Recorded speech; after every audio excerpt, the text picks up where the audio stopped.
पुण्यात्माओं, आप जी ने दीक्षा ले ली,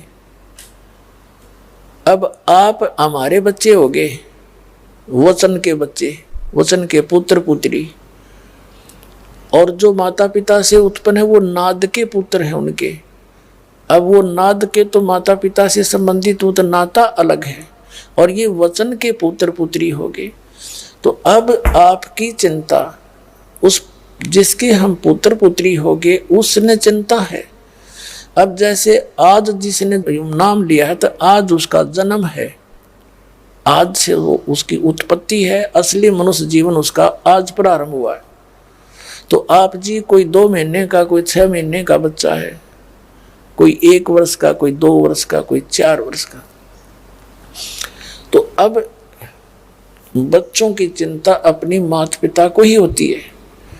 अब माता पिता जैसे बिल्ली बच्चे उत्पन्न करती है किसी घर में, कुछ दिन के बाद वो देखती है कि यहाँ मेरे बच्चे सुरक्षित नहीं रहेंगे, उनको वहां से उठाती है मुख में पकड़ के, और पहने दांत उसके, उन दांतों से वो दांत कष्ट भी करते हैं उस बच्चे को, और ऐसा लंबा लंबा हो जाता है दर्द में, लेकिन वो म्याऊ म्याऊ नहीं करता, वो ऑब्जेक्शन नहीं करता। उसको मालूम है मेरी माँ उठा रही है तो मेरे हित में ही ले जा रही है, पीड़ा मेरे हित में है।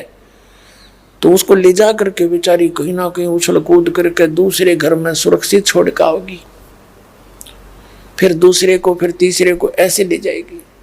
तो उन बच्चों को भी ये ज्ञान होता है कि मैं अपनी माँ के मुख में हूँ, और ये पीड़ा भी है तो मेरे लिए हानि नहीं हो सकती, ये मुझे दर्द नहीं करना चाहती, ना कर सकती, ये थोड़ा बहुत पीड़ा है, ये अच्छी है, तो वो भी ऑब्जेक्शन नहीं करता।